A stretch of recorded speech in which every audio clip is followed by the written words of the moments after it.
Ok. Então vamos dar continuidade à administração da minha matéria, que é sobre ética e moral, a verdade como pré-requisito para a justiça. Vamos lá acompanhando a apostila. O sistema judicial depende inteiramente da busca pela verdade. Também precisa do testemunho verdadeiro e a justiça inatingível sem a verdade. E o outro tópico é a verdade como objetivo da lei. Bom, para nós encontrarmos uma verdade, nós temos que ter um parâmetro. Sem um parâmetro, nós não conseguimos chegar ao fim da verdade. Por exemplo, se todo mundo fala sobre a verdade é relativa, é o que está se falando no mundo. Na verdade, eu já falei sobre isso mesmo, na aula passada. Se todo mundo acha que a conduta da sua vida, você pode fazer isso porque a verdade é uma verdade relativa, é impossível você, então, entrar no consenso do que é verdade para o julgamento ou para um senso comum de uma ética e de uma moral. Ou seja, eu até dei o exemplo, se eu desenho um 6 assim, e a Larissa está vendo 9, então eu falo assim, eu estou vendo 6, ela está vendo 9. Peraí, a verdade ela tem um ponto crucial, que é fazer uma demarcação, fazer uma limitação daquilo que é e daquilo que não é. Eu não posso chegar e falar assim, alguém vem conversar comigo, mas isso daí é relativo, isso daí é da igreja, isso daí é a Bíblia, isso é relativo, isso não, a ciência não concorda. Bom, a ciência não concorda com muita coisa, mas depois de um tempo a ciência comprova que aquilo é uma verdade. E a verdade ela vai sempre prevalecer. Tem um versículo no Velho Testamento que Deus fala que não era para mudar os marcos. As pessoas podem, no Velho Testamento, falar isso como uma cerca que rodeava a minha casa. Então, esse lugar aqui é minha área, isso daqui é a minha casa. Eu comprei tantos metros e você não pode mudar esse marco. Por quê? Eu não posso fazer isso. É um limite para que você tenha sabido que esse espaço é seu e esse espaço é meu. Mas ela também pode ser definida também, não mude os marcos. Por aquilo que Deus estabeleceu como verdade, ninguém pode dizer que não é mais verdade porque vive da maneira que quer ou da maneira que bem entender. Concordam comigo? Porque assim, a Bíblia fala que porque o homem pecou, certamente vai morrer. Aí a gente vai dizer assim, não é por causa do pecado que a morte reinou sobre a terra. E é uma verdade, porque todo mundo vai morrer. O pecado nos afeta incondicionalmente, assim, mesmo que eu queira ou não queira, o pecado sempre vai nos bater a porta. No Novo Testamento, ele vai dizer que são fortalezas mentais. Quanto nós conhecemos a psicologia ou uma psicóloga aqui, sabemos que a cura muitas vezes através do conversar e apenas saber, olha, isso daqui está acontecendo na sua vida, você deve fazer isso. Muitas vezes a pessoa não vai conseguir. Aí ele vai criar prognóstico, ou seja, então vamos fazer uma terapia, vamos fazer esse tipo de exercício para resolver uma coisa que foi impregnada na alma por consequência de um pecado. Correto? E a gente tem inúmeros exemplos de como isso é tão real na nossa vida. Muitas vezes, mesmo crentes, às vezes não conseguimos ser libertos de circunstâncias que estão presas na nossa vida. Isso é chamado de fortalezas mentais. Por outro lado, quando vem dos nossos pais, isso é chamado de maldição hereditária. E está lá escrito, a ciência querendo ou não. Correto? Concordam comigo? Assim, mesmo que eu falei assim, não, isso daqui é uma doença, uma patologia. Beleza, mas de onde é que vem isso? Só que eu não posso provar que aquilo é por conta disso, porque a ciência não vai querer dizer que é pecado, nem vai dizer que Deus existe. Eu vi uma palestra de um físico nuclear que ele falou assim, você acredita que a água pode ser transformada em vinho? Aí ele falou bem assim, bom, eu como físico, eu não posso confirmar, mas ele queria dizer assim, não posso dizer que é uma verdade. Porque para fazer essa verdade realizar essa verdade, esse experimento, tinha que ser não sei quantos teramilhões de energia para transformar essa água num vinho. Aí ele falou assim, só que se a ciência disser que é possível, através das moléculas transformadas da água por vinho, eu digo que Jesus é Deus. Olha que maravilhoso. Ou seja, se eu comprovo isso, eu tenho que comprovar que o ato de quem fez só poderia ser sobrenatural e eu tenho que dizer que ele é Deus. Então, assim, é possível fazer com que a fusão de não sei quantos milhões de energia de moléculas se transformando possa acontecer isso? Pode. Mas aí não é apenas o fato de poder. É que se eu disser e se eu comprovar que isso é real, eu tenho que dizer que quem fez o milagre é Deus. E aí eu tenho que dizer que Jesus, o homem que pisou na terra, é Deus. Isso é bacana, né? Para nós, eu não preciso que a ciência prove nada. Eu sempre digo assim, eu não preciso que a ciência prove nada a respeito do que a Bíblia diz. Nada contra quem é da ciência, porque eu também ensino linguística, e linguística é uma ciência. A maior ciência é a Bíblia. Exatamente. Mas a Bíblia não é, né, pastor? Ela não é. Não precisa ser comprovada pela ciência, porque a maior parte da Bíblia é sobrenatural até. Exato. Porque não tem. Não tem, só que tem fatos que hoje, por exemplo, quando se fala da história, a ciência comprova que aqueles fatos existiram. Eu estou falando como ciências, como uma ciência de todas as áreas, não a ciência médica, tá? A ciência da filosofia, mas só para poder todo mundo, só a ciência filosófica, a ciência da linguística, a ciência da psicologia, porque todos são ciências, correto?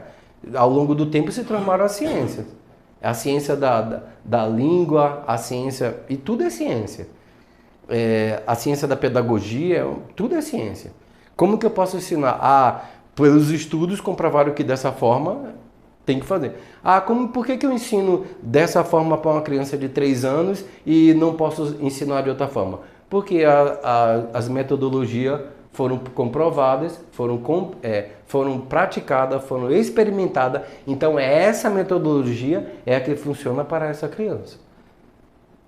Eu estou falando da maneira em geral. Então, assim, a verdade como pré-requisito da justiça, o sistema judiciário vai depender de uma verdade. Ou seja, não é o juiz que chega lá e fala assim, eu acho que você tem culpa nessa história. Mas onde é que estão os fatos? Onde é que está a verdade para eu comprovar que, segundo a lei da minha Constituição no meu país, isso daqui é culpado, culpa ou não culpa? E se culpa, qual é a penalidade que ele deve tomar?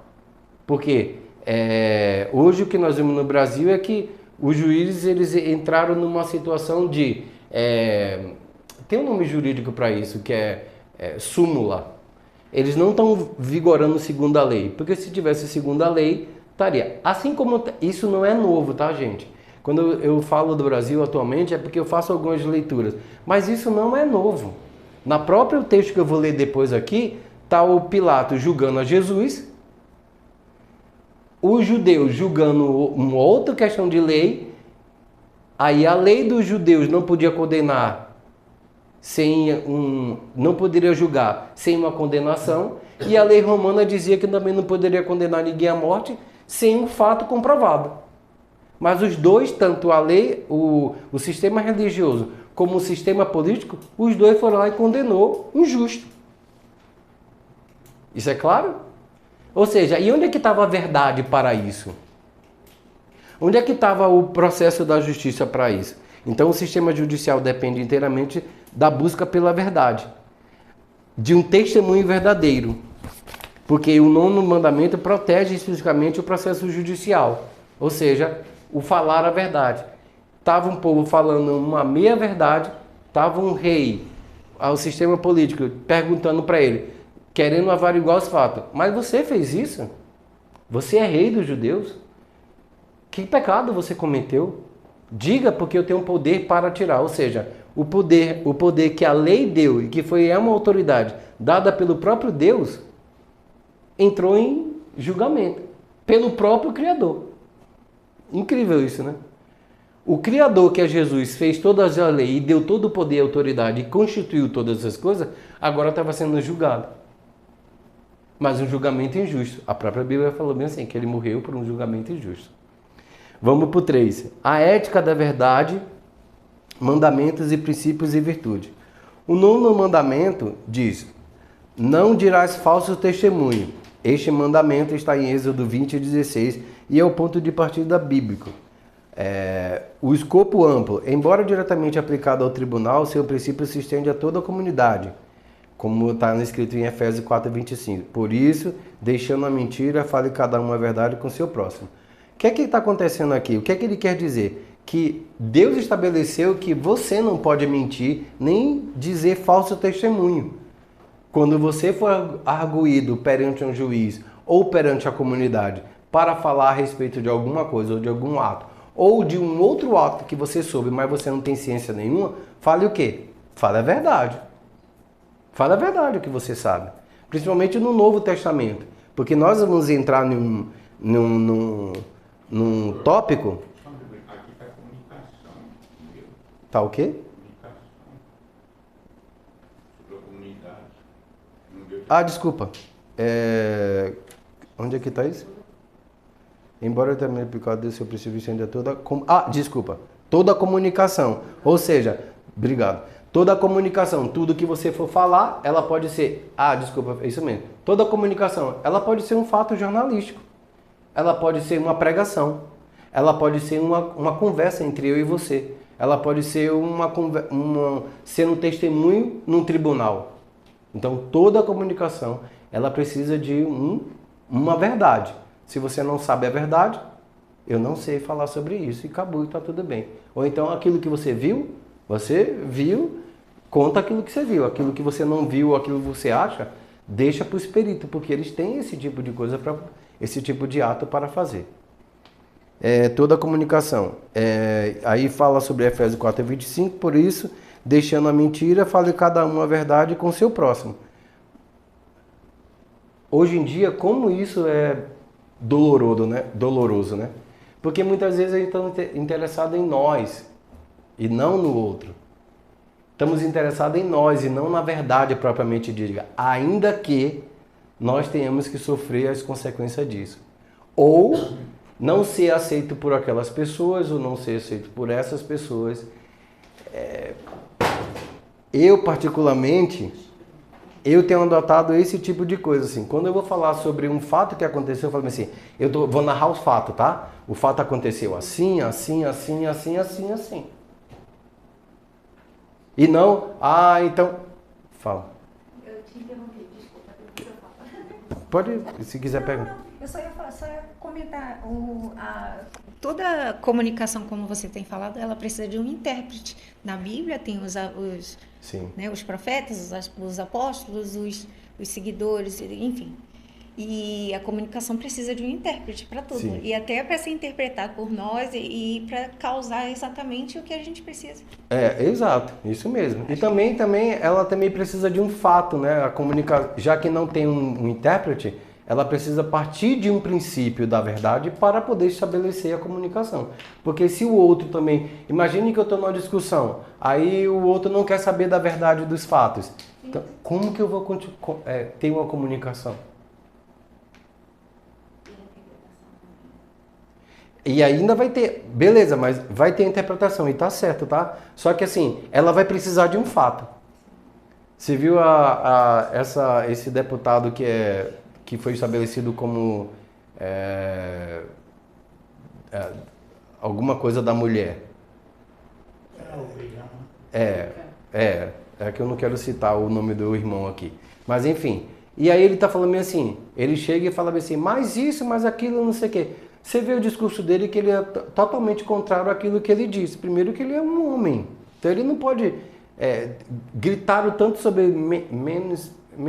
mainstream, alguma coisa assim, que a fala é o poder da fala, ou a fala. Se você é mulher, então você pode falar como mulher, mas ele não pode falar como mulher, porque ele não é mulher. Aí ele vai defender uma causa que ele não é, que ele não sente, que ele não sabe, apenas ele quer ser. Muito ruim isso, né? Ou seja, como que eu posso começar uma comunicação ou começar a interpretar a lei se eu não pertenço àquela classe? Se eu não sou aquele tipo de pessoa? Como é que eu vou defender uma coisa se eu não sou? Se eu não posso falar? Ali é especificamente falando do ministério, ou vai defender, vai criar leis, ou vai criar situações para beneficiar você ou não. Mas partindo de um homem, quem deve dizer isso é a mulher, que ela sofre na pele as dificuldades que tem dentro da sociedade ou não. Aquilo que é uma luta, aquilo que é as vitórias delas, imagine.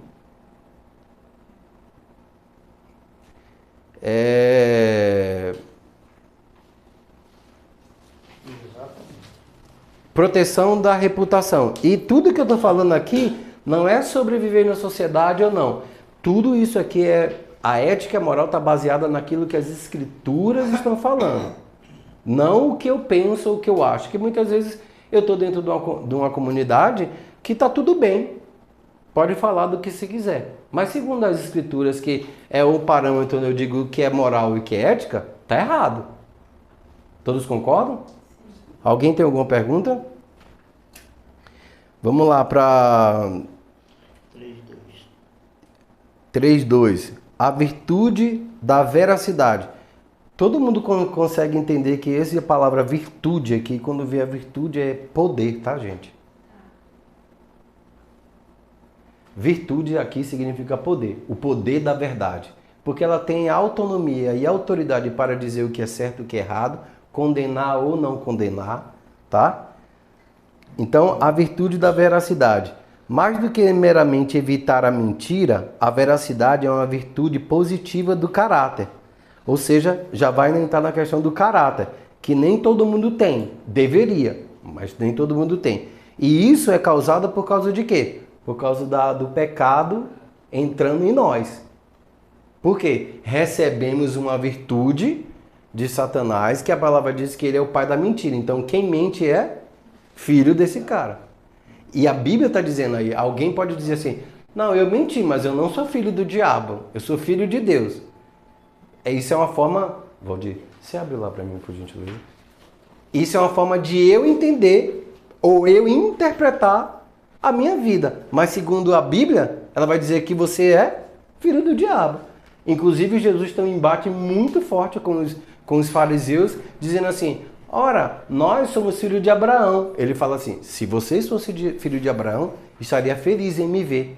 Mas vocês não são, querem me matar. E vocês têm um caráter ou têm a vida como filho do diabo.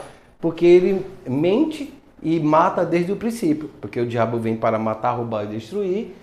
E pode sentar ali se você quiser, do lado do Jaime. Ou pode pegar. Não, senta lá. Ou deixa eu pegar uma cadeira aqui para ele.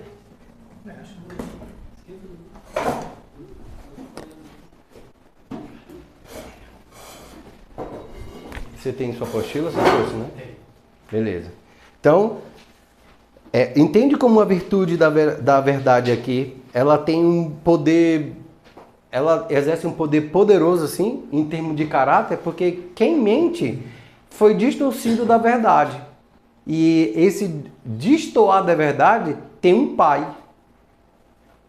Enquanto se você fala a verdade e tem um caráter transformado, você tem também um pai, que é o Senhor e a vida do Espírito Santo.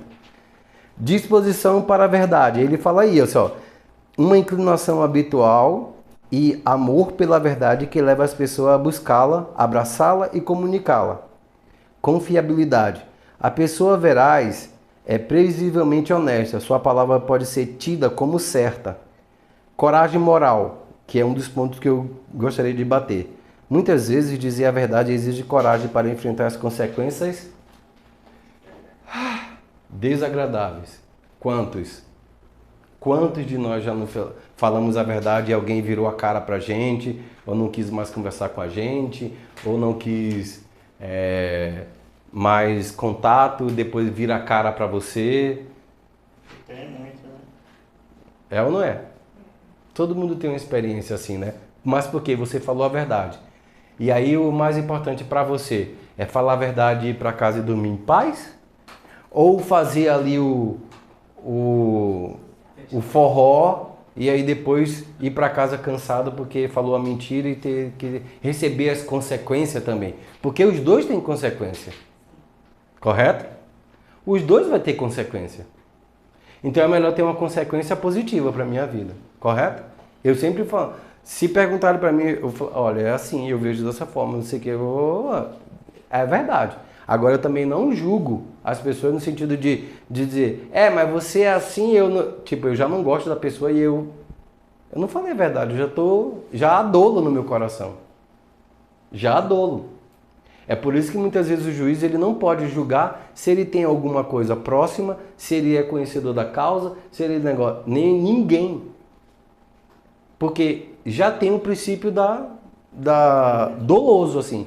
Ainda mais se a pessoa já tem uma rixa com você, tá, Edmilson? Aí que o pau tora mesmo. Aí que eu vou abrir a boca para poder meter a boca. Então, a coragem da moral. Muitas vezes dizer a verdade exige coragem, gente. E para enfrentar as consequências desagradáveis. E quantas pessoas se omitem muitas vezes nisso? Eu já presenciei inúmeras situações. Eu não quero me meter nisso. Porque na verdade eu estou fugindo da consequência que pode ser. É melhor você falar. De que se trata? É disso? Olha, aconteceu dessa forma e dessa forma e dessa forma. Eu vi dessa forma e está tudo bem comigo. Se você não aceita, de quem é o problema? É teu. E vai embora. E está tudo certo. Porque isso pode gerar também, na vida do outro que muitas vezes ficou desconcertado, uma volta e falar assim, poxa, eu acho que eu errei mesmo, eu acho que eu deveria ter feito isso. Aí volta e tem um amigo de verdade. Ou tem uma pessoa em que você pode confiar. Porque lá na frente, alguém vai falar bem assim, mas como é que eu ia falar, como que eu posso conversar sobre esse fato com alguém que realmente tem um cara... eu lembrei de um cara que fala a verdade. Vão te chamar para falar a verdade. Isso é como um acidente de trânsito. Exatamente. Alguém que está errado, supostamente leva uma testemunha para corroborar com ele. Exato, pode falar aqui. Por exemplo, eu já presenciei uma situação que eu fui colocado no tribunal para defender o meu direito quando eu morava em Goianésia, sobre os meus direitos que descontaram o dinheiro do meu rescisão de contrato. E aí na hora que eu tô lá, senta um cara que era o testemunho da empresa, eu nunca vi o cara na vida.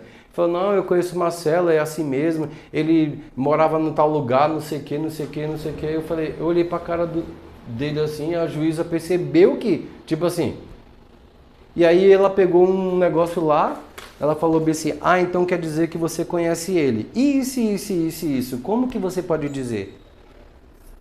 Ou seja, voltou, né? O cara nunca me viu na vida. E estava dizendo, inclusive, quanto eu ganhava. Eu falei, esse irmão tá na bruxa aqui. Mas enfim, vamos lá. Ponto 3. Integridade e comunidade de caráter. Ser a mesma pessoa em todo lugar. Como isso é difícil, né? E muitas vezes não é por causa da integridade ou verdade. Porque muitas vezes nós sentimos desconfortável em determinado lugar, correto? Eu me sinto muitas vezes desconfortável em determinado lugar. Muitas vezes. E o fato de eu me calar, o fato de eu não fazer contato com os olhares, eu não, tipo assim, eu tô totalmente divergindo daquela situação. Como todo mundo sabe, eu trabalho como professor em escolas. E o discurso que nós ouvimos dentro na reunião ali, muitas vezes não condiz com a sua verdadeira vida, né? E aí você não faz contato, você não omite opiniões, você não abre a sua boca para poder falar nada, e às vezes as pessoas estão pensando que você está se omitindo, mas é que muitas vezes ser a mesma pessoa nesse lugar que eu sou aqui, falando a verdade, conversando sobre coisas espirituais, falando sobre vida, é a mesma coisa que eu vou chegar lá no ambiente dele, não vai ser a mesma coisa. Correto? Imagine que vocês estão dentro da cirurgia lá, ou dentro na clínica, e as pessoas estão sempre ali no corre-corre falando sobre a dificuldade de ter o médico, dificuldade de ter isso, metendo na boca porque não fez, não sei o que, não sei o que. E aí você tá tipo assim, vai ficar em silêncio, porque muitas vezes você está sendo ofendida, ou está sendo ludibriada do seu poder de fala. E às vezes você não pode ser a mesma pessoa de dizer, não, vem aqui, deixa eu conversar contigo. Não, é assim, é assim. Isso daqui não precisa passar por mim. Precisa de regulação, precisa disso, precisa do governo, precisa de... Correto? Vocês? Eu mesmo. Fiz a cirurgia do nariz, era para tirar em 7 dias. Fui na regulação, o médico falou assim, vai, é 7 dias que tem que voltar. Eu fui na regulação, cheguei, apresentei e estava lá, ó, 7 dias. Ela falou assim, depende da regulação, leva na regulação. Eu fui lá, cheguei lá, na regulação, a mulher falou assim, volta para onde o seu posto, onde é que você estava. E aí eu cheguei lá e falei assim, olha, isso aqui, tá bom, eu te aviso. Chegou lá, uma menina mandou pelo zap, 11 de outubro. Era para 7 dias, tá? 11 de outubro. Aí eu mandei mensagem para ela, falei assim, 11 de outubro, é isso mesmo? Aí ela não respondeu, eu peguei e liguei. Aí ela chegou, ela não respondeu a minha pergunta e falou assim, não posso responder pelo telefone, só pelo zap. Aí eu falei assim, por favor, responde a minha pergunta. Ela também não respondeu.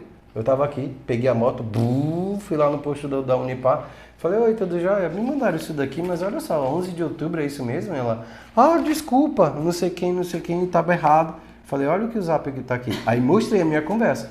Ela falou assim, nossa, não sei quem, eu acho que pro meu bola. Aí foi lá e botou 11 de março. Eu falei, mas não era 11 de... Olha, senhor, isso, não sei o quê. Eu vou ficar bravo com aquela menina? Ela não tem poder de nada. Ela chegou e falou bem assim, mas se você quiser, você pode reclamar, não sei o quê. Eu falei, não, tá tudo certo. Dia 11 eu vou lá. Não vou reclamar, não vou bater boca, eu posso ter um caráter e uma integridade e pode dizer assim, tá tudo bem comigo, se você não pode botar já passou um mês. Voltei, quando eu cheguei lá no médico, o médico falou assim, nossa, não era uns 7 dias, tipo, querendo bronquear comigo. Eu falei assim, eu não posso, você quer que eu venha aqui sem isso daqui e você não receber nada, é isso? Eu poderia vir sem problema, mas com 7 dias eu tô aqui. Até porque meu nariz estava horrivelmente podre, assim. Sério, de verdade, assim. Todo dia era não podia espirrar, não podia fazer nada. E depois que passou tudo, aí eu fui entender porque ele estava tão... não era irritado comigo. Era com você, né? Mas ele estava irritado. Por quê? Ele falou, abre seu... coloca a cabeça para trás. Aí ligou aquela luz, botou um negócio, deu um corte aqui. Eu falei assim, tá cortando o que dentro? Puxou um plástico assim, ó. Desse tamanho do meu dedo, bem fininho, a lágrima descendo assim, segura forte, Marcelo, aí beleza. Aí eu falei assim, tem outra? Ela falou assim, tem, bora pro outro. Tirou assim, ó.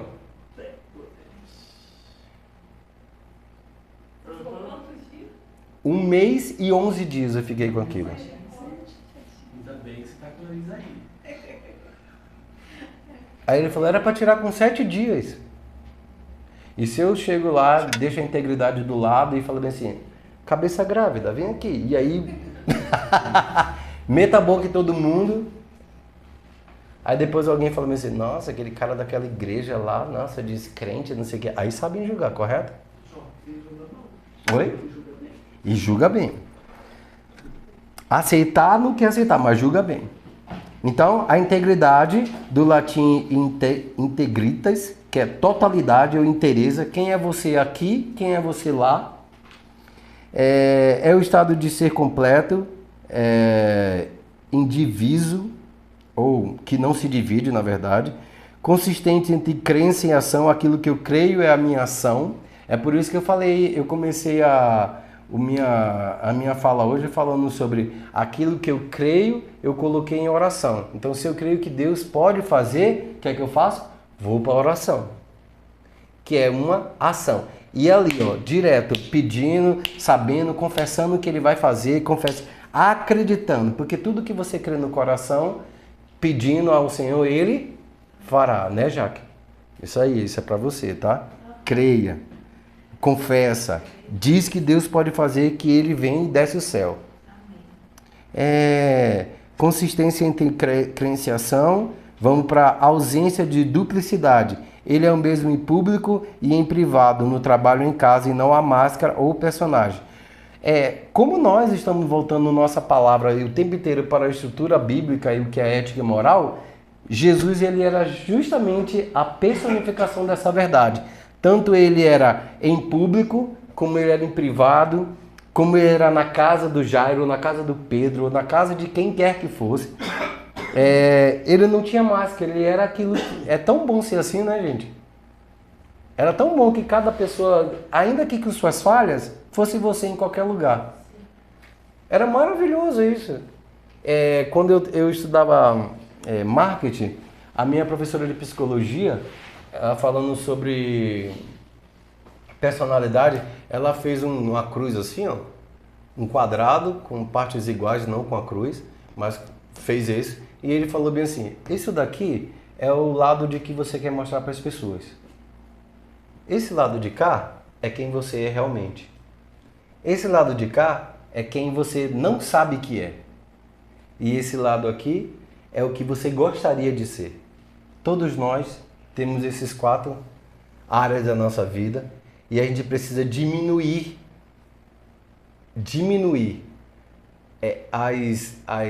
os ruídos ou aquilo que está exagerado demais. Já viu quando uma pessoa chega para você e fala assim, não, eu tô vendo que você faz isso e faz isso aqui, principalmente quem é casado, fala assim, mas você faz isso, você não tá vendo? Ou seja, é o retrovisor que o carro tem, ou seja, uma pessoa, sua esposa consegue dizer coisas a respeito da sua vida que você não se percebe. Você precisa do outro para dizer.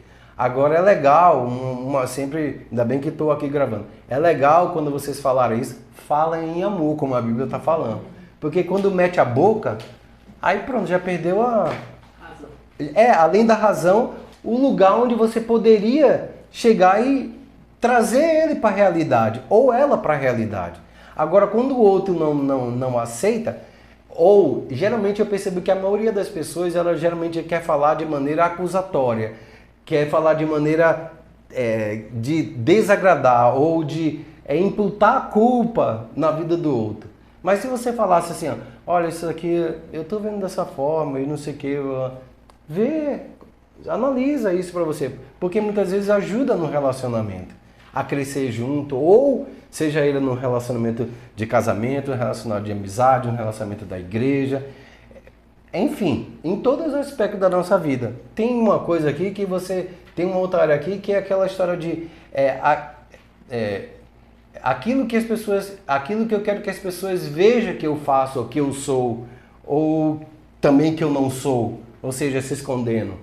E uma outra área da nossa vida é aquilo que eu acho que as pessoas veem em mim, e muitas vezes as pessoas não dão muito crédito para isso. Isso não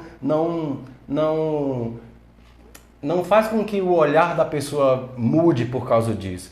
Então, se você tem isso, ou se você tem aquilo, né, muito mais fácil você ser livre, ser verdadeiro, e tá tudo bem contigo, entendendo que se você precisa melhorar em alguma coisa, você melhora. Se você precisa fazer determinadas ações para melhorar, você melhora também. Sabe por quê? Porque eu trabalhei com a equipe brasileira e trabalhei com a equipe americana. Eles são muito mais fortes nessa área do que a gente, sabia? Nessa área da comunicação. Porque o pastor que eu trabalhava, ele nunca corrigia a gente em público. Nunca. Se ele tinha alguma coisa com a Rosa, ele falava assim, Rosa, eu preciso falar contigo, olha, isso aconteceu, isso aqui, isso daqui. Dentro desse grupo você precisa tomar essa decisão. E assim, não é tipo assim, eu acho que você vai para fora. Não, e dá crédito para a pessoa para poder ela se mover, se moldar. Porque em todo o trabalho nós fazemos isso, correto? No seu trabalho você tem que se adequar às regras de atendimento, você tem que se moldar ao que o governo pode dar ou pode não dar. Você não pode inventar de qualquer forma, é correto? Na minha profissão, eu tenho que abrir o RCO lá, olhar o que tem, ou para aula 1, ok. Apareceu isso. Claro que a gente estuda antes. Mas assim, não é uma coisa que eu pego aqui, eu vou querer dar uma aula disso para os meus alunos. Tem regra, e eu tenho que me adequar àquilo. Correto?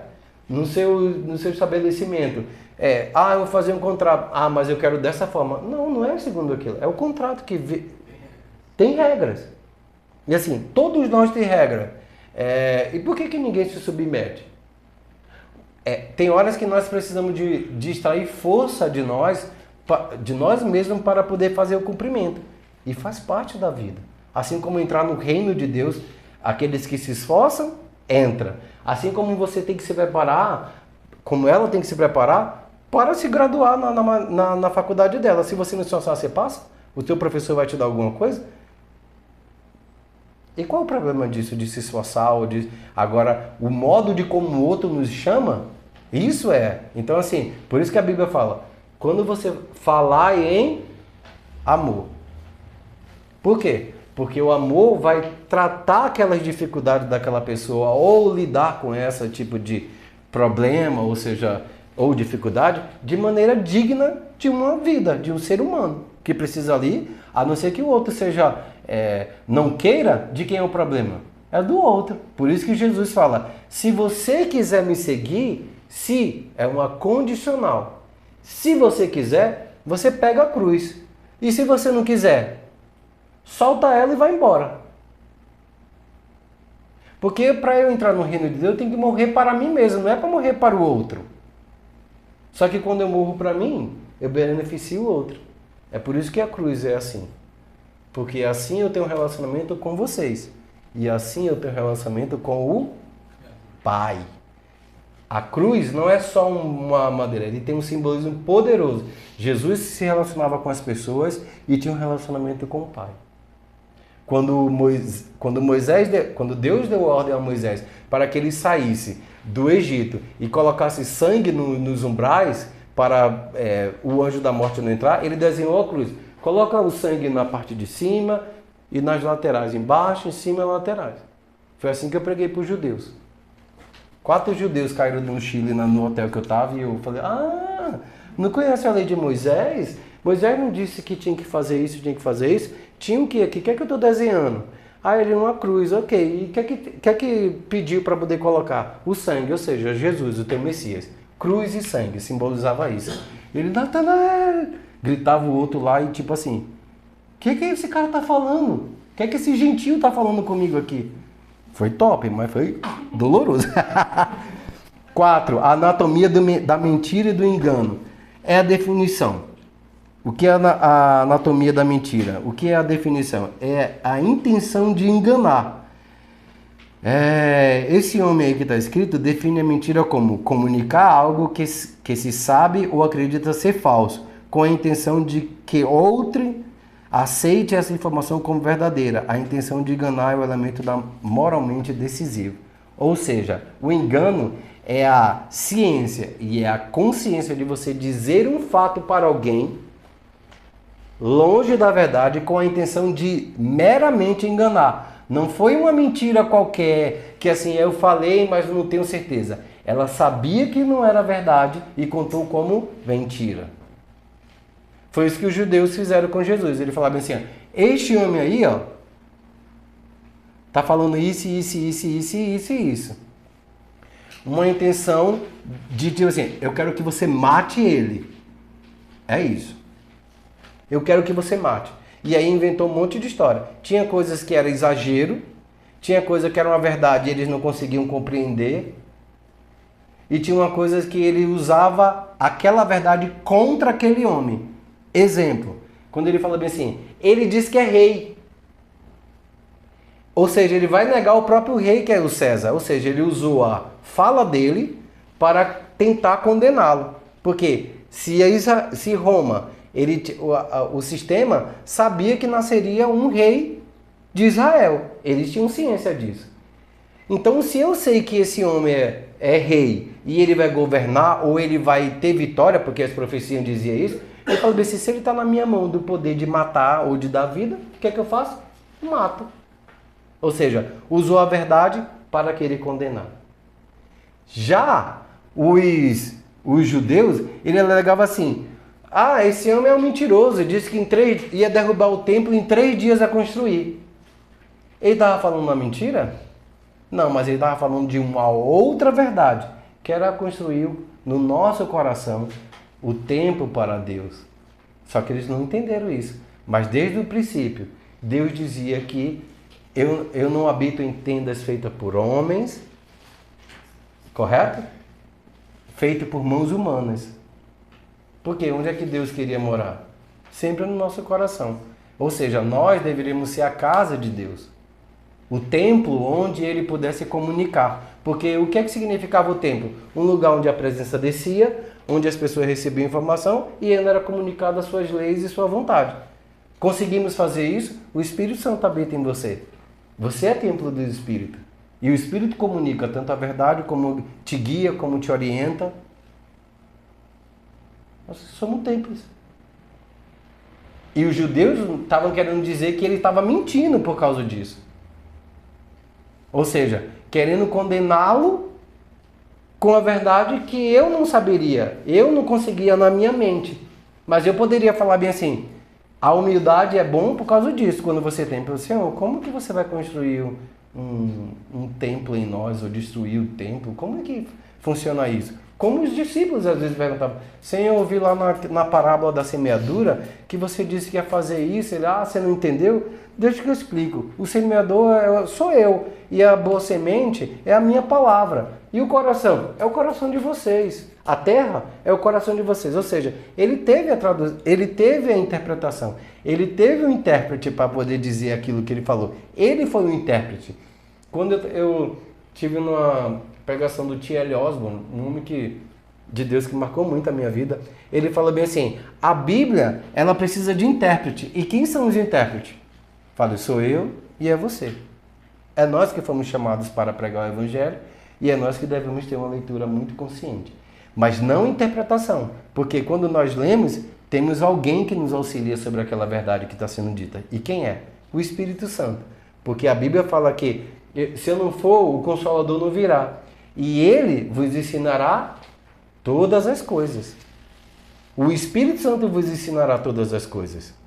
Ou seja, não é só o fato de eu ler aqui. Quando eu leio as Escrituras, eu preciso reconhecer que tem alguém aqui do meu lado que está dizendo assim, foi eu que estava lá ajudando a pessoa do Velho Testamento a escrever. Quando Jesus falou, eu ouvi da parte de Deus, do Deus Pai. Então eu conheço isso.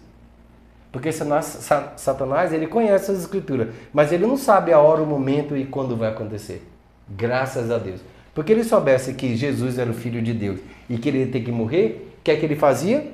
Ele tirava Jesus da jogada da cruz, porque ele ficava com o rei e reinando na terra o tempo que ele quisesse. Correto? Vamos lá. Classificação das mentiras. A malícia, que é o ofício da jocosidade, a mentira maliciosa, a mentira de ofício, mentira... Aí ele vai dizendo aqui, ó, a maliciosa, feita para causar dano, o grau máximo da maldade moral. Pode falar. Posso fazer um comentário? Então... Pega o... Opa! Eu achei até tênue, eu não sei se ela... Não, pode falar. Eu achei até tênue, assim, bem tranquilo quando você falou a respeito do... que até os demônios, até Satanás sabe, eles sabem muito. Sim. Eles tremem e temem. Uhum. Só que a diferença é que nós amamos, eles não, eles odeiam. Exato, literalmente. Então, e como vive, eu escuto muito isso, é uma coisa que me marca, eu acho interessante compartilhar, que na verdade eles sabem muito mais que a gente. Uhum. E eu vejo hoje em dia as pessoas brincarem, vem Satanás que eu te arrebento. Cara, isso tem que ter muito medo, porque o cara que eu ia falar, o sujeito, ele tem, no mínimo, né, 7.000 anos. Como é que você vai brincar com um astuto? Especialmente astuto. Olha, né? O que fez. Olha esse mundo do jeito que está. Como é que as pessoas falam assim? Uhum. Tem que temer também. Tem que temer e tremer. Eles temem. Eles conhecem a Bíblia melhor que a gente. Né? Tem que entender que o inimigo é muito mais poderoso do que você, né? E como é que... eu vejo assim... Eu acho, na minha opinião... as pessoas levam muito pouco a sério, sabe? Essa questão, eu acho que tem que ser muito levada a sério. Sim. Quando sobe no púlpito, quando vai conversar, tem que ter temor e tremor, tem que falar, tem que ler, tem que respeitar, tem que ser respeitado. Sim. Então... O próprio Satanás respeitava Paulo, né? Eu sei quem é Paulo e eu sei quem é, mas você quem são? Exato. Sim. Boa. Além disso, a palavra de Deus é clara, né? Que ela nos ensina como é que nós devemos fazer com os nossos inimigos espirituais, né? Exato. Fugir deles, né? Inclusive o anjo Gabriel. Né? O anjo Gabriel, ele...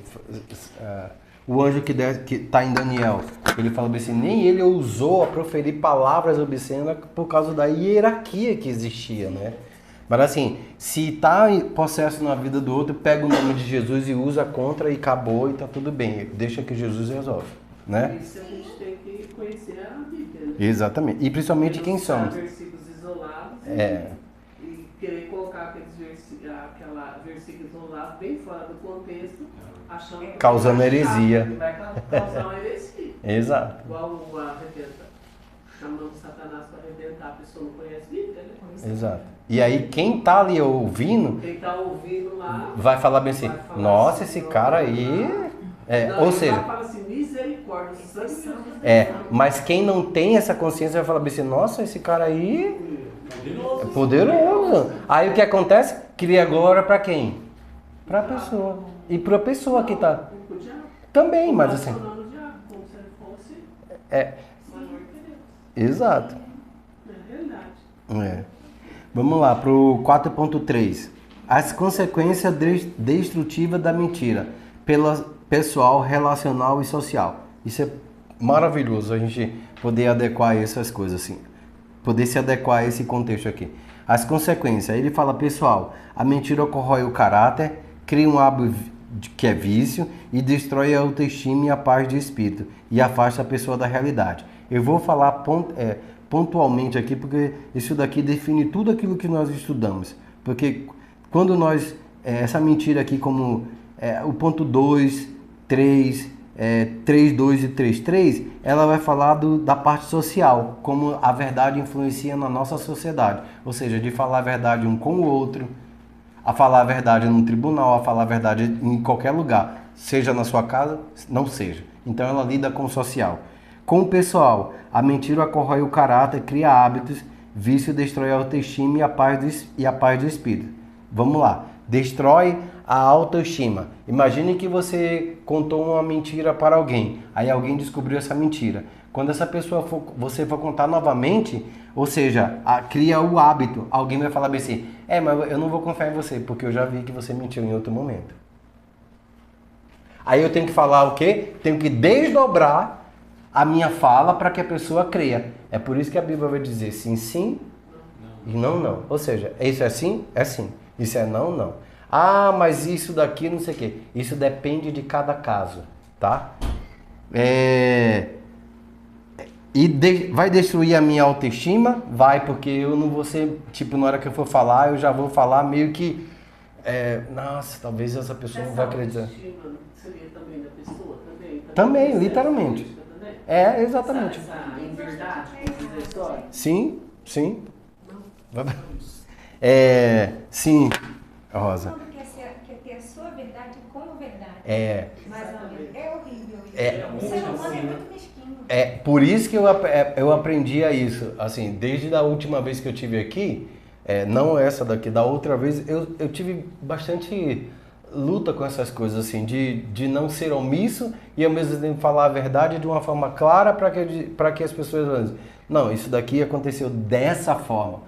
Então, por isso que eu tenho um cuidado de, quando eu vou falar assim, aconteceu isso, mas eu vou relatar o que aconteceu, não aquilo que eu acho que, segundo a minha perspectiva, a minha visão. Aconteceu isso e deixo no tribunal. Você acha isso? Você acha aquilo? Relacional. Ela destrói a confiança que é difícil e demorada para reconstruir. Gera suspeita e isolamento. Gera o relacional quando a mentira é bem verdade. Isso destrói a nossa confiança e que é difícil você reconstruir novamente, né? Na verdade, a confiança no outro já é muito difícil. Quando tem uma mentira em cima, aí vira bruxa, né? Pega a vassoura e vai embora. Se tiver bateria. Se tiver. A social é uma cultura da mentira que leva à desconfiança. A social é uma cultura da mentira que leva à desconfiança generalizada, corrompe a instituição, inviabiliza os contratos e prepara o terreno para a tirania, onde a propaganda substitui o fato. Isso é muito real. Governos tirando, governos que tentam promover algo que não existe. Exemplo, a economia está não sei quantos bilhões negativos. Não, a economia cresceu 1%, que não sei o que, BBB. E vai crescer mais e a gente bem assim, conta outra. Isso é o que acontece na cultura social da mentira que leva à desconfiança. Que horas são agora? 9? Não, falta 10. Vou terminar. Falta 10? O meu falta 15. Falta 14. A realidade do meu eu estou presente. É que eu quero dar um pouquinho e depois a gente volta rapidinho pra gente terminar. Porque senão eu preciso terminar isso. Não preciso terminar hoje, mas pelo menos ter uma abrangência, porque na próxima aula eu preciso entrar na 2. Eu tenho que pular algumas coisas aqui, tá? Eu acho que eu vou terminar nesse aqui, o caso difíceis e limites éticos. O 5? O 5. O 5 e o 5.2. O sigilo e a confidencialidade e a verdade oculta. Nem toda ocultação da verdade é uma mentira. Esse homem aí distingue. O sigilo lícito. Olha só o que ele vai falar. Não revela informações que não se tem obrigação de divulgar. Exemplo, um segredo comercial, uma surpresa de aniversário. Não há intenção ativa de enganar, apenas de guardá-lo ou guardar. Confidencialidade é uma obrigação positiva de não divulgar informações recebidas em confiança. Exemplo, o pastor conselheiro, o médico paciente, o advogado cliente. Violar essa confiança é quebrar uma promessa implícita, um ato de deslealdade. Aqui ele está falando de como, às vezes, as verdades não ditas não significa que você está ocultando ou está mentindo. Significa que essa verdade não pertence a você. Imagine o advogado, eu estou defendendo a Edna. Aí eu vou contar a verdade para o Edmilson, que é o cara que vai... Ou seja, primeiro viola um princípio de confidencialidade e ao mesmo tempo opõe-se a uma coisa para que você possa dizer assim, ela vai falar isso, eu vou trazer fatos que comprovam de outra forma. Uma outra coisa é o sigilo lícito, de revelar a informação. Quando nós falamos de sociedade, por exemplo, a polícia ela tem certas verdades que ela não pode divulgar. Já viu quando acontece um crime que a polícia não divulgou... aparece no noticiário. A polícia não divulgou ainda o suspeito, não sei o que, por conta de... Ou seja, está guardando algumas coisas, buscou algumas verdades e ela não pode soltar agora. Que é a questão da Constituição que nos fala da publicidade. E sobre o... que é o sigilo lícito. Então... Eu queria que a gente alguém abrisse João 18, 34 e 40.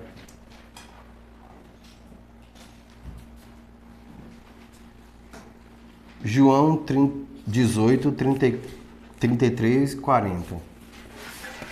Isso é um exemplo claro da verdade oculta de Jesus na hora que estava sendo julgado. João 18, no versículo 33 até o 40.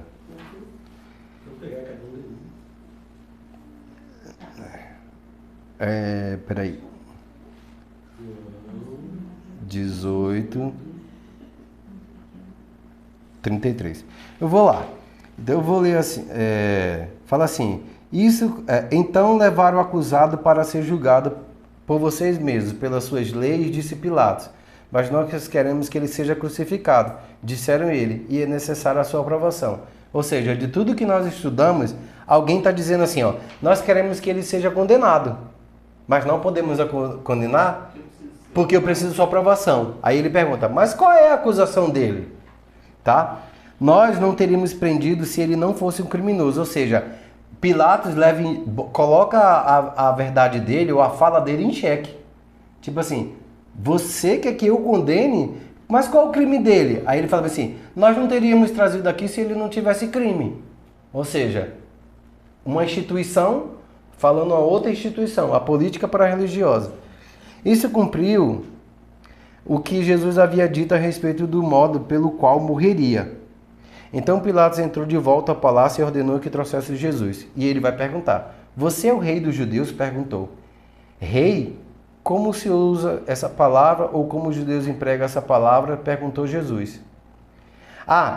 Porque a minha Bíblia, mas ela fala assim, é como se Jesus estivesse assim, ó, rei, como o Senhor usa a palavra, ou seja, como o Senhor conhece a palavra, e rei para os judeus, como ele usa essa palavra. Mas leia de alguém aí, fala a sua, como é que tá, no 34.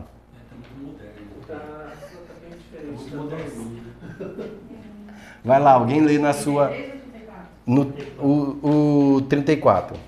Jesus respondeu: és tu quem dizes essas coisas de ti mesmo ou outros te contaram delas a meu respeito? Espera aí, rapidinho. Jesus, ele ocultou a verdade. Porque se alguém... É tu os reis dos judeus? O que é que ele deveria responder? Sim. Ele fala... Tu dizes. Ou seja, assim como tu dizes, mas ele faz outra pergunta. Você sabe isso por saber ou alguém te contou? Ou seja, quando eu quero omitir uma verdade para o outro, mas não é mentira, eu ouço e faço outra verdade para ele. Eu faço outra pergunta para ele. Alguém fala assim, mas quem te disse isso é confiável? Eu estou fazendo outra pergunta. Isso é um simples exemplo. Pode continuar. Pilatos respondeu, porventura sou judeu? Foi uma nação e os principais sacerdotes que te entregaram a mim. Ou seja, ele fala bem assim, quem sabe quem é o rei que deveria vir, que deveria morrer, que deveria governar, é os judeus. Acaso eu sou judeu para ficar sabendo dessas coisas? Acaso eu sou judeu para você me fazer essa pergunta? E aí ele fala aí, mas foi os principais sacerdotes que me trouxeram você. Ou seja, quem deveria dizer a respeito de você e da verdade que você era os judeus, porque eles esperam você. Eu não. Eu, romano, não espero o rei. Eu sou o rei. Vai mais uma. Lê mais um versículo. Jesus respondeu, meu reino não é deste mundo. Se meu reino fosse deste mundo, meus servos lutariam para que eu não fosse entregue aos judeus, mas agora meu reino não é daqui. Ok.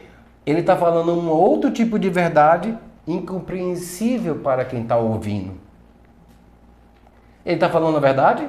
Sim. Tá, mas é incompreensível para quem está ouvindo. Você vai fazer uma pergunta, né? Você. Não vou.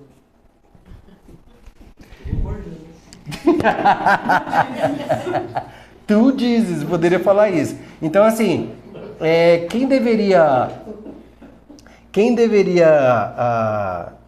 até me perdi aqui no versículo. Faz outra. Lê mais outro versículo. 37. Pilatos então perguntou-lhe, então és rei? Jesus respondeu, tu dizes que sou rei. Para este fim nasci e para esta causa vim ao mundo, para dar testemunho da verdade. Todo aquele que é da verdade ouve a minha voz. Boa, isso daqui é poderoso, tá? Vamos lá. Ele diz assim, Pilatos respondeu, então você é rei? Ele fala, sim, eu sou. Eu nasci para isso. Eu vim trazer a verdade ao mundo, e todos que amam a verdade são meus seguidores. Pilatos poderia falar bem assim, o que é a verdade? Que verdade que você está falando? Porque eu conheço a minha. Mas de que verdade realmente você está dizendo? Mas não adiantaria que ele não entenderia. Que é justamente a verdade, é sobre isso que nós estamos falando. Que é o sigilo, sigilo lícito. Por quê? Porque se Pilatos sabe que ele é o rei dos judeus e ele deveria governar o mundo e que a política não estaria mais sobre o domínio de qualquer pessoa, o que é que ele faria? Não lavava as mãos. Ele pegava e mandava ele embora. Vai embora, porque eu tenho um poder para fazer isso. Ou seja, se isso vai comprometer o meu reinado, se vai comprometer ao dinheiro que eu ganho, as políticas que eu negócio, por que eu vou matar você? Porque na morte você vai ficar sobre mim. E inclusive, pensa comigo, Pilatos condena, entrega a morte aos judeus e ele é crucificado. Porém, tem uma coisa aqui que é muito peculiar. Já que ele tinha o poder de matar ou absolver, estava na mão de Pilatos ou não estava? Porque ele vai dizer lá embaixo. Termina o texto, só para poder eu finalizar aí. 38. Pilatos indagou: que é a verdade? E depois de dizer isso, foi outra vez aos judeus e disse-lhes: não encontro nele absolutamente nenhuma falta. Mais um. Mas tende por costume que eu vos solte alguém por ocasião da Páscoa. Quereis assim que vos solte o rei dos judeus? Mais um. Então gritaram mais uma vez, dizendo: este homem não, mas Barrabás. Ocorre que Barrabás era um ladrão. Ou seja, em outra versão ele diz que é um assassino. Pilatos já começa a ser confrontado pela verdade, mas ele diz assim: bom, eu não quero me meter nessas coisas, deixa eu ser omisso aqui nesse lugar e deixa eu ser... Tá frio, Edson? Tá frio? Deixa eu ser omisso e deixa eu jogar a responsabilidade para uma outra pessoa. Eu não quero nem saber. Joga para os judeus e deixa que ele resolve. Aí vamos lá, ó, na sua tradição existe um... Aí conta a história. Ou seja, Pilatos conhecia a tradição judaica? Conhecia. E ele disse lá em cima que ele não era judeu. Ele falou assim: acaso eu sou judeu para saber que você é rei? Aí cá embaixo ele entra em contradição. Ele fala assim: eu lá em cima menti, mas aqui eu conheço a sua tradição e conheço o judaísmo. Tem uma tradição de vocês aí que chega na Páscoa, a gente pode soltar alguém. Ou seja, soltar lá no Êxodo o cordeiro, o bode expiatório para o deserto. E os judeus falam assim: não, mata ele. Não, mas tem Barrabás que é criminoso. Ele fala assim: não, a gente quer que mate ele. Ou seja, um não podia condenar, o outro não queria condenar, mas na hora da decisão os dois entraram em consenso e falaram o quê? Mata ele. Exato. Mas lá em cima, o Pilatos ele fala a respeito disso que ele tinha um poder de soltar ou de não soltá-lo. Lembra que lá em cima ele fala assim: eu tenho um poder de condenar ou de não condenar. Aí ele fala: eu tenho autoridade. Aí Jesus responde a ele: a autoridade aqui você tem essa autoridade porque meu pai tem dado. Então, é isso que ele diz lá em cima. Deixa eu ver se eu encontro.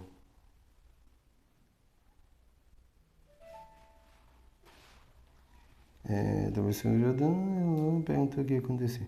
Mas você sabe que isso está escrito, né? Que Pilatos avisa isso para Jesus. Que ele tem autoridade para condenar ou para soltar. E aí Jesus responde: você não teria se não fosse meu pai que desse a você. Ou seja, então ele teria autoridade. Agora imagine, todo mundo vai comparecer ao trono do julgamento? Todo mundo não vai comparecer? Todo mundo não vai comparecer? Sim. Agora imagine, agora é Jesus quem julga Pilatos. Pilatos, pode entrar. Como é que fica a história de Pilatos agora? Por isso que quando nós fomos chamados para falar a verdade, falemos a verdade. Porque depois, Jesus pode nos chamar e falar assim: por que você foi omisso nesse caso? Por que você não falou a verdade? Por que você deixou Satanás, que é o pai da mentira, ludibriar você e a sua mente? Amém?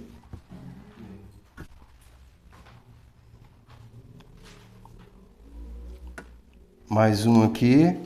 Eu queria parar 5 minutinhos para poder tomar um cafezinho na água e depois voltar, tudo bem? Não é melhor tocar direto, não? Mais 5 minutos só poder tomar água também e depois vai até 9h30. E termina em 9h30, tudo bem? Tudo bem? Vamos lá. Então, para aqui, então. Eu vou... Só para o café. 5 minutinhos mesmo. Deixa o vídeo aí. Eu só vou deixar aqui. Não. Vamos sair todo mundo para o microfone não captar. Nada. Tô saindo já. Pode sair. Vamos lá, Valdir.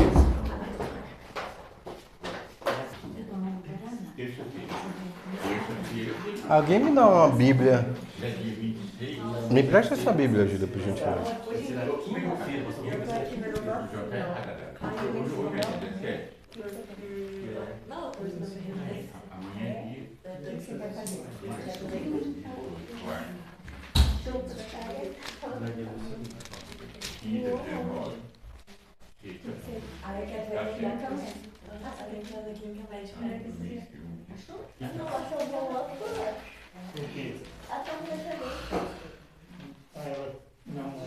É uma branca? Vai não vai. O que é aí? Vai debaixo da cadeira. Tem uma roxa, né?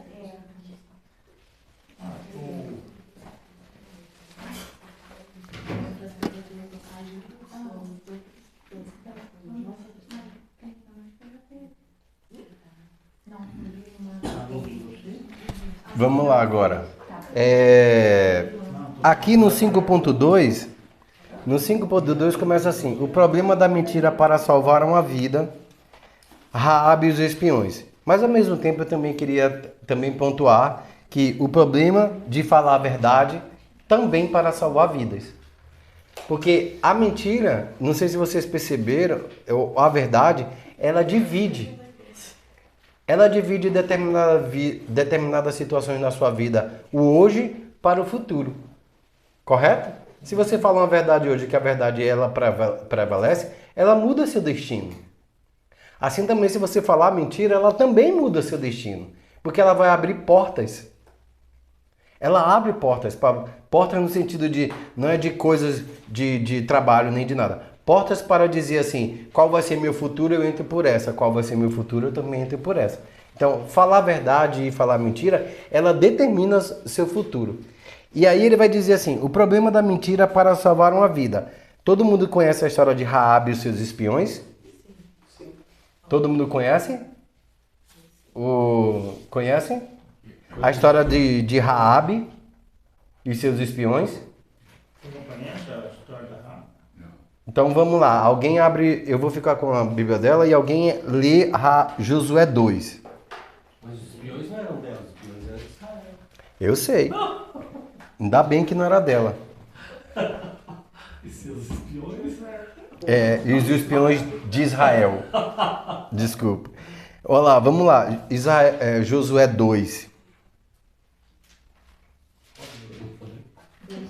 Sem problema. Você tá com ironia ou com... Você espantado só, né? Só 2.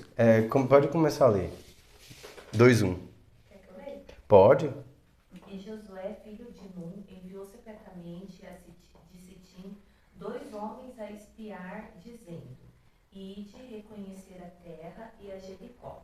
Foram, pois, e entraram na casa de uma mulher prostituta, cujo nome era Raabe, e dormiram ali. Só falar. Então deu-se notícia ao rei de Jericó, dizendo: Eis que esta noite vieram aqui uns homens dos filhos de Israel para espiar a terra. Por isso mandou o rei a Jericó dizer a Raabe: Tira fora os homens que vieram a ti e entraram na tua casa, porque vieram espiar toda a terra. Porém aquela mulher tomou os 2 homens e os escondeu e disse: É verdade que vieram homens a mim, porém eu não sabia de onde eram. E aconteceu que, havendo-se de fechar a porta, sendo já escura, aqueles homens saíram. Não sei para onde aqueles homens se foram. Ide após eles depressa, porque os alcançarei. Porém, ela os tinham feito subir ao eirado e os tinham escondido entre as canas do linho, que puseram em ordem sobre o eirado. E foram-se aqueles homens após eles, pelo caminho do Jordão, até os vaus. E havendo eles saído, fechou-se a porta. E antes que eles dormissem, ela subiu a eles no eirado, e disse aos homens: Bem sei que o Senhor vos deu essa terra, e que o pavor de vós caiu sobre nós, e que todos os moradores da terra estão desfalecidos diante de vós. Porque temos ouvido que o Senhor secou as águas do Mar Vermelho diante de vós, quando saísseis do Egito, e que o fizeste aos 2 reis dos amorreus, a Simão e a Og, que estavam além do Jordão, os quais destruístes. O que ouvindo desfaleceu o nosso coração, e em ninguém mais há ânimo algum, por causa da vossa presença, porque o Senhor vosso Deus é Deus, em cima nos céus e embaixo na terra. Agora, pois, jurai-me, vos peço pelo Senhor, que como usei de misericórdia convosco, vós também usareis de misericórdia para com a casa de meu pai. Dai-me um sinal seguro, de que conservareis com a vida a meu pai e a minha mãe, como também aos meus irmãos e minhas irmãs, com tudo que tem, e que me livrareis e que livrareis as nossas vidas da morte. Amém. Então, só isso? Pode até ir. Só isso não foi bastante, mas amém. Mas enfim, olha o que Raabe fez. Chegou lá, ela foi inquirida a respeito de determinados homens e ela mentiu para proteger a vida deles. Porém, ela tinha um testemunho poderoso. Ela dizia assim: eu sei que essa cidade vai cair por terra. E eu sei que a vida de todos, inclusive a minha, também pode ser incluída nessa morte. Porque eu sei o que é que Deus de Israel, o Deus verdadeiro, está fazendo com as outras nações. Ele fez o mar abrir vermelho, ela fala isso. Ele fez o mar vermelho se abrir, depois ele mandou matar 2 reis amorreus, ou seja, ela vai trazendo um testemunho dizendo que assim, eu preciso preservar a minha vida também, porque eu preciso estar viva. Porque se eu não faço nada com esse cara aqui, nem protejo, ainda que mentira e que é errado, eu também posso morrer, porque eu sei que Jericó vai cair. Porque as outras nações estão sendo sempre caindo. Por que a Jericó ia prevalecer? Correto? Eu falei assim, e se Jericó cai também a minha. Ou seja, e o que é que aconteceu com os espias que entraram aqui? Eu não sei o que aconteceu. Só sei que eles visitaram durante o dia e à noite eles foram embora, antes de o portão da cidade fechar. Isso me faz entender que existia uma cidade cercada e para entrar tinha que entrar pelo portão. O que é que acontece? Eles saíram e se você correr atrás dele, mais ou menos no vale de não sei aonde, você vai encontrar, porque o povo de Jericó também queria matar esses 2 espias.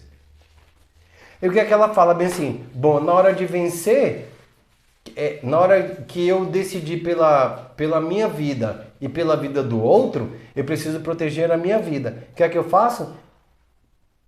Fiz um acordo. Vou fazer um acordo, porque ela mentiu, mas depois ela pegou os espias e falou assim, quero que você me prometa pelo Deus que você serve, que você protegerá a minha família, que você protegerá a minha casa, que você protegerá. Ou seja, a verdade aqui é uma moeda de troca. Eu menti para aqueles, mas para você eu estou falando a verdade e você vai me proteger. Porque se você ler o texto, ela vai dizer, quando vocês entrarem nesse lugar e tiverem vitória, vai ter um pano escarlate dizendo que aquela casa é de Raabe. E você conte para todo mundo. Tanto que quando eles entraram para poder matar, ele falou assim, aquela casa não pode tocar, porque tem um pano lá. Mas qual é a moral da história? Você mentiu, protegeu 2 vidas, Porque ela poderia dizer assim, bom, eles entraram aqui, estão lá no eirado, estão lá no terraço, podem ir lá e matam. Ela poderia falar isso? Poderia falar a verdade? Poderia. Então, quando uma verdade pode... Só que aí, em Hebreus... Esse, pastor, é confidencialidade, né? Estou falando sobre o problema da mentira para salvar a vida, no 5.2. É esse texto aqui. Ela protegeu a vida, ela mentiu, mas ela protegeu vida. Só que aí, lá no Novo Testamento, em Hebreus 11:31, quem pode ler? Hebreus 11:31, a Bíblia não vai dizer que a mentira dela foi legal.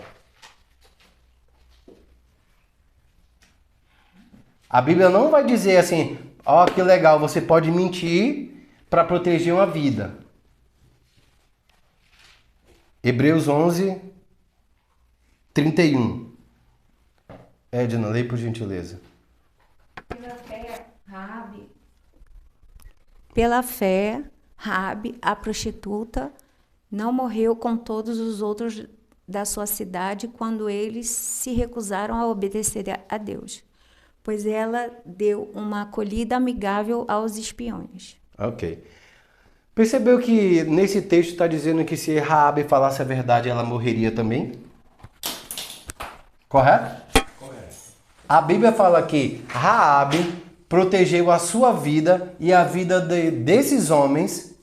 Ou seja, para ele, para o povo de Jericó, o fato de receber os judeus já era uma traição. Ou seja, ela sairia morta. Então ela falou bem assim, não sei quem é. Eles até me visitaram, mas não sei o que aconteceu. Eles fugiram quando antes de a porta fechar da cidade, eles fugiram.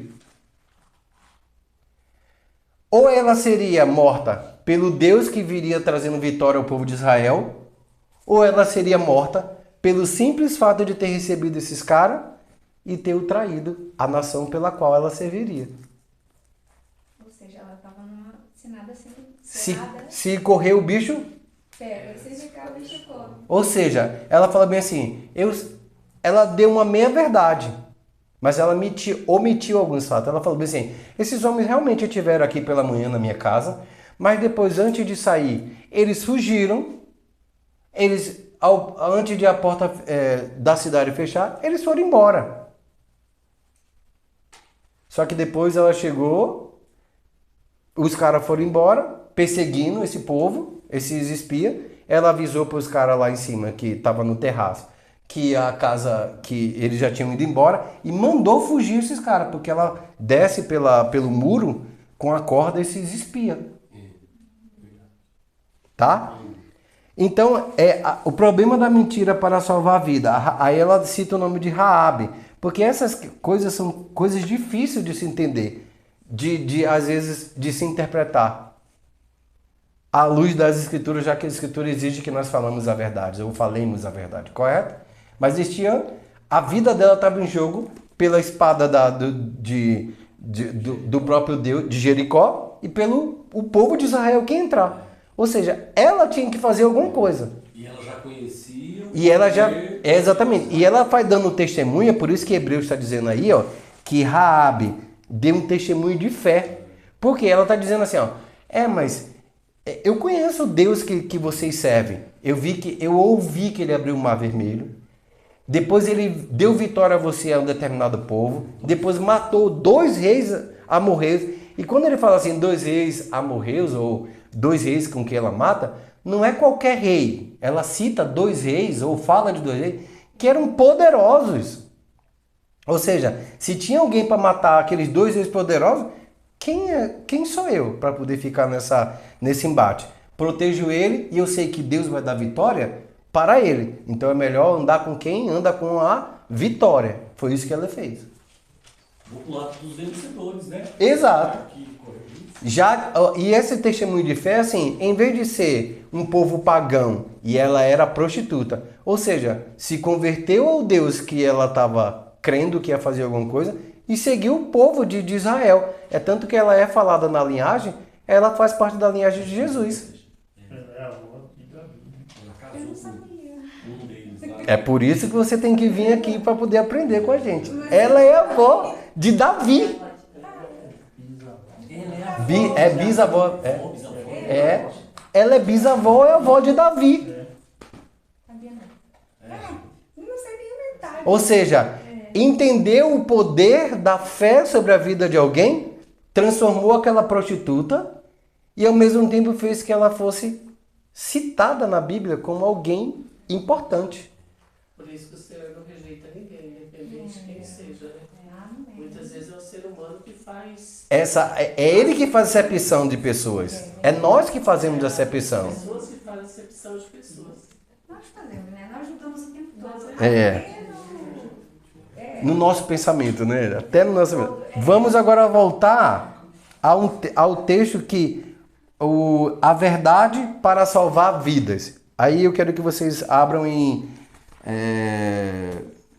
João 14. E eu vou finalizar aqui, tá, gente? João 14.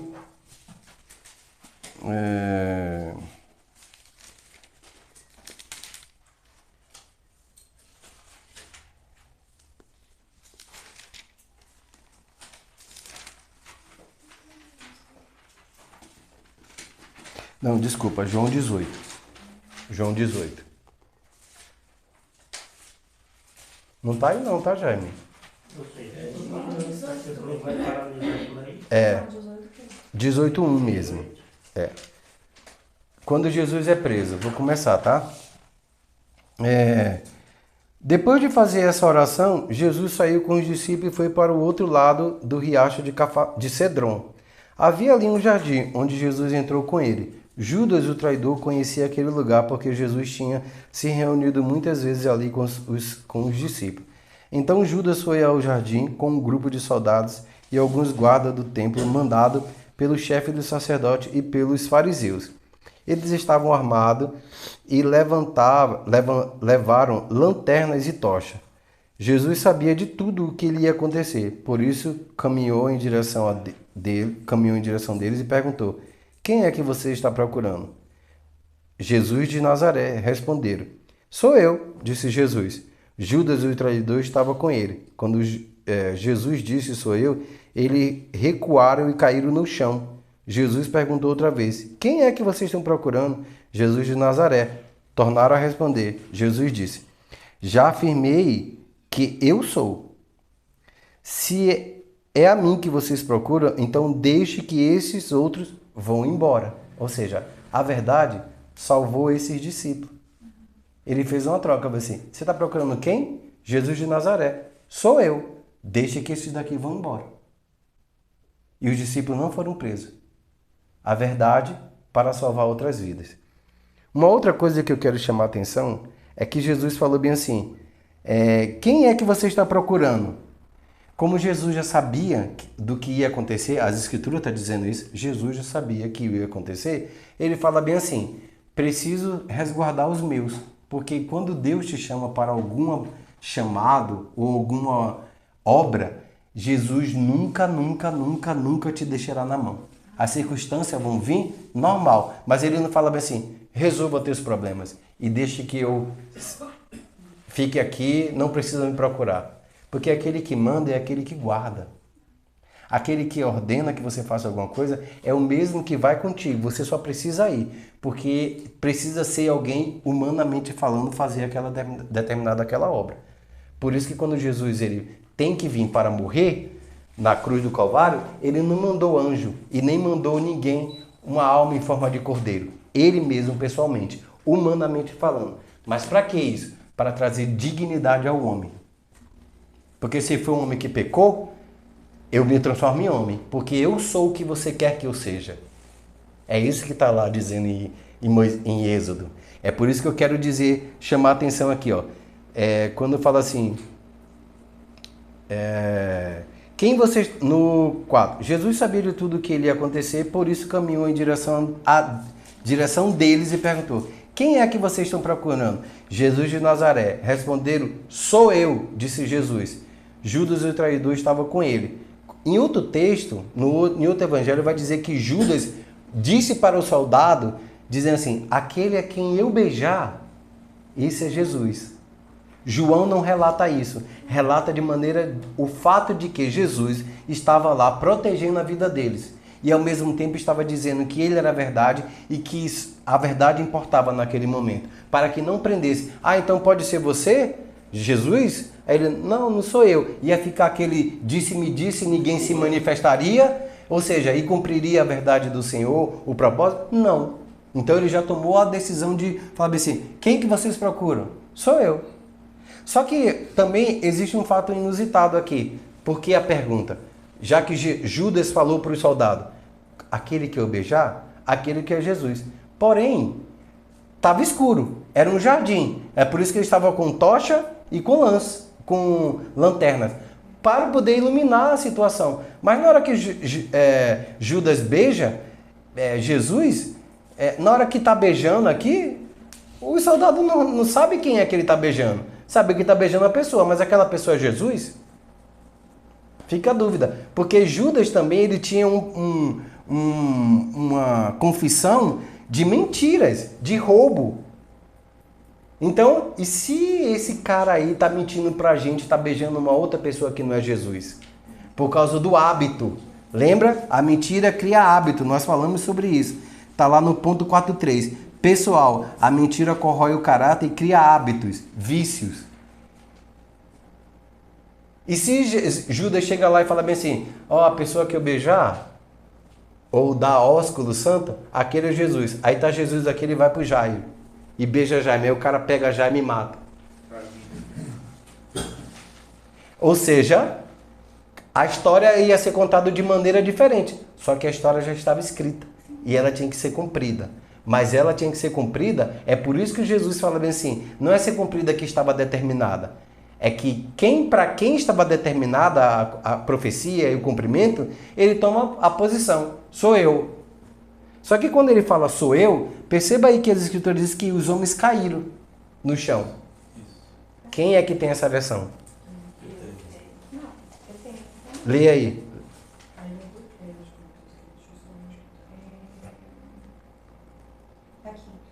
Eu vou começar do 5. Tá.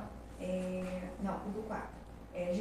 Jesus, sabendo perfeitamente tudo o que ia acontecer, foi ao encontro deles e perguntou, a quem vocês estão procurando?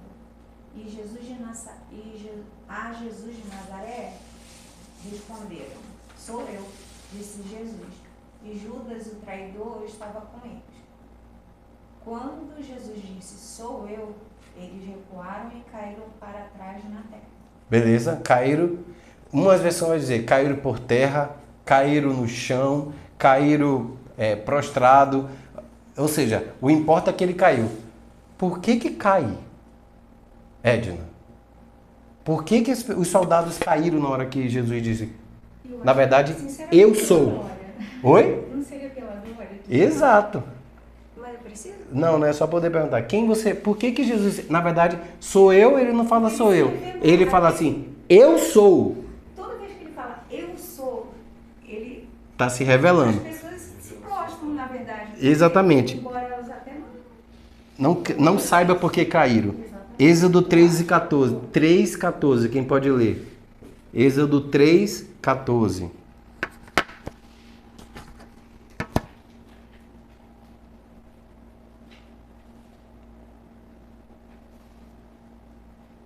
Pode ler. Êxodo 3:14. Leia aí, Júlia. Deus respondeu a Moisés, eu sou o que sou. Disse ainda, assim que você dirá aos filhos de Israel, eu sou, me envio a vocês.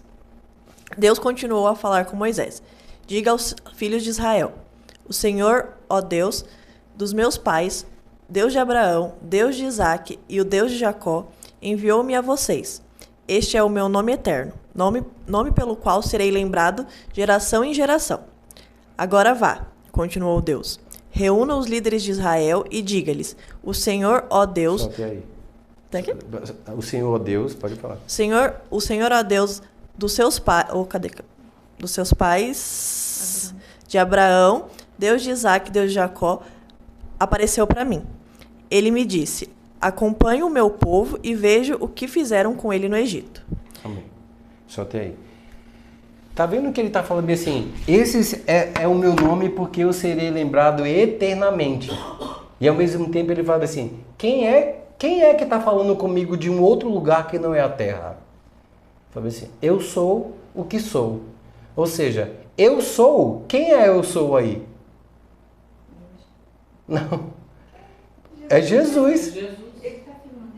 Exatamente. E aí no Novo Testamento ele fala assim, que o Deus acompanharia eles, né? A nação de Israel, está aí no escrito, que esse será o nome que será lembrado, o Deus que acompanhará os filhos de Israel, o Deus que acompanhará, que é o Deus de Isaac, Jacó, Abraão, Isaac e Jacó. Por que ele fala esses três nomes patriarcas? Porque ele é o Deus dos vivos e essas pessoas estavam vivas na presença do Senhor. E aí ele fala bem assim, quem é que vocês estão procurando? A Jesus de Nazaré. Ele estava dizendo assim, eu estou procurando Jesus de Nazaré, que é que Jesus é o nome de Jesus na terra. Jesus de Nazaré é o nome do homem, Deus, na terra. Só que ele diz assim, eu sou, todo mundo cai. Por quê? Por causa da glória de quem estava falando. Agora não era mais Jesus de Nazaré, era o eu sou, em forma de homem, dizendo para a humanidade, eu sou. Em João, quando começa o João capítulo 1, fala assim, porque o verbo era Deus, e o verbo se fez carne, e habitou entre nós. Correto? Ou seja, o Deus que era verbo, que era a conjugação do verbo ser e estar, eu sou, vem na terra, ou seja, se manifesta e tem uns caras que querem matar ele. Aí ele fala, quem você está procurando? Você acha que Jesus vai fugir desse combate, dessa afronta? Eu sou. Caiu todo mundo no chão. E para terminar, quem você está... No versículo... volta lá no capítulo de João, versículo 8. Aí Jesus, para dizer assim, para que as pessoas que estavam querendo prender ele, João, capítulo 18, 8. Para que as pessoas não tivessem dúvida que aquele homem que estava dizendo era o próprio Jesus, para que não fizesse confusão. Aqui é Jesus e o discípulo amado Edmilson, o Pedro estava aqui do lado, para que ele não pudesse ter dúvida, ele fala bem assim, Jesus disse, já afirmei que sou eu. Se é a mim que vocês procuram, então deixe que esses outros vá embora. Jesus disse para que se cumprisse o que ele tinha dito antes. Pai, de todos aqueles que me deste, nenhum se perdeu. Aí Simão tirou a espada, atacou o empregado do grande sacerdote e cortou a orelha direita dele. O nome do empregado era Malco. Mas Jesus disse, guarde a sua espada. Por acaso você pensa que eu não vou beber o cálice do sofrimento que o Pai me deu? Amém? Ou seja... não precisa me defender uma hora dessa. Você acha que eu vou fugir da minha missão? Você acha que eu vou fugir do meu propósito porque as coisas se levantaram contra a minha vida? Porque os problemas se levantaram? As dificuldades se levantaram? Você acha que eu vou fugir disso? Não. Pode as pessoas expulsarem você de algum lugar, pode as pessoas não quererem mais você, pode as pessoas não concordarem com aquilo, virarem a cara para você, mas é muito melhor. Até porque a nossa vida comprova que muitas vezes aquelas pessoas que mais bajulam a gente é o que menos desejam a nossa vida o bem. Ou aquela pessoa que mais nós insistimos que estejam perto de nós, é que ela nunca quis, porque você está insistindo uma pessoa a ficar perto de você, fala a verdade. É melhor. Edmilson. Quando a palavra fala lá em João 33, no versículo 9, que é para que se cumprisse a palavra que tinha dito, dos que me deste, nenhum deles perdi. Ele fala da morte, o perder aqui, ele fala da morte, dessa morte, primeira morte aqui, quer dizer que nenhum morreu, ele não perdeu nenhum. Isso. Né? Aí, é exatamente isso, porque em outro texto, João não cita isso, mas eu acho que Mateus é que vai citar. ele fala assim, somente aquele pelo qual estava escrito, filho da perdição. Ele cita Judas. É importante, eu não sei se vocês têm uma Bíblia chamada Bíblia Cronológica. Eu tenho ela. E ela apresenta os 4 textos junto. Então você consegue dizer que João fala alguma coisa, que Mateus não fala, que Marcos é justamente diminuído, assim, justamente porque ele não fala para judeu, ele fala para gentios. E Lucas, ele fala de uma maneira bem detalhada, porque ele era um médico. E por ser médico, ele era detalhista nas coisas. E ele também não vive com Jesus. Ele ouviu o testemunho de cada pessoa. Então ele vai fazer um tipo de relato segundo o que a pessoa falou. Mas todos os relatos foram verdadeiros. Entendeu? Então, assim, João não cita isso. Mas Mateus cita, a não ser aquele filho da perdição pela qual estava escrito que me trairia. Nós tínhamos um pastor que veio aqui, acho que está saindo um pouquinho do contexto, mas deixa eu falar para você. Jaque, pode desligar. Nós tivemos um pastor que veio aqui